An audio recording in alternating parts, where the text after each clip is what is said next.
It happened on February 24th, 1966. I was 7 years old, a Class 2 pupil in the primary division of Achimota, an elite boarding school in Accra, Ghana's capital. That day, there was a lot of commotion. Teachers rushed about in a noticeably scattered fashion and huddled in corners, whispering. It did not take long for the news to spread.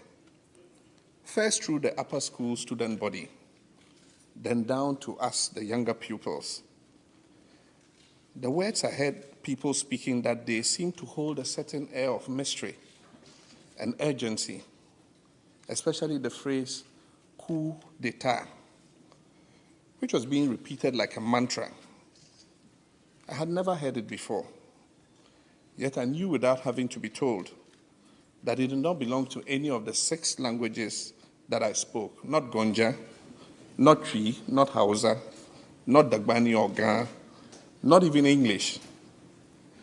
To my child's ear, the phrase sounded exciting, like a game that all the upper form students would soon be playing.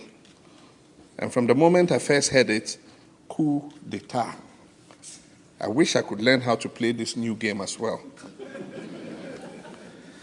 The day after the coup, once the initial flurry of fear and excitement had passed, our teachers explained that it wasn't a game after all.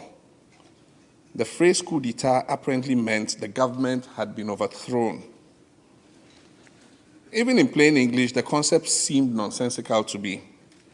How can you overthrow an entire government? And what exactly are you throwing it over?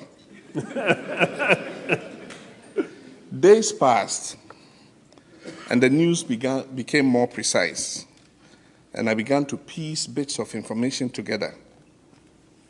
While our president, Osachifo Dr. Kwame Nkrumah, was on an official visit to North Vietnam, the military had seized control of Ghana.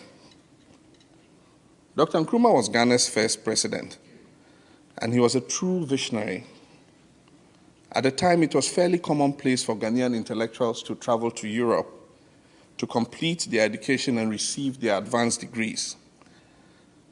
Dr. Nkrumah opted instead to attend institutions in the United States, receiving his undergraduate degree at the Lincoln University and graduate degree at the University of Pennsylvania.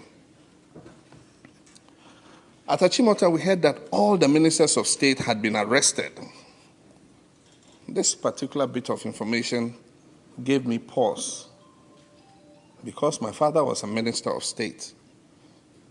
Even so, I don't think I was fully able to absorb all the implications. No, not then. Perhaps it was because I had not received word from my family that anything was wrong.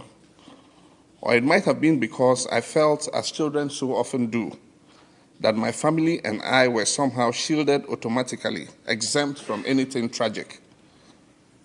The coup d'etat became real to me, an event that constituted more than just words, in early April, when my school vacated for the Easter holidays, and nobody came to pick me up.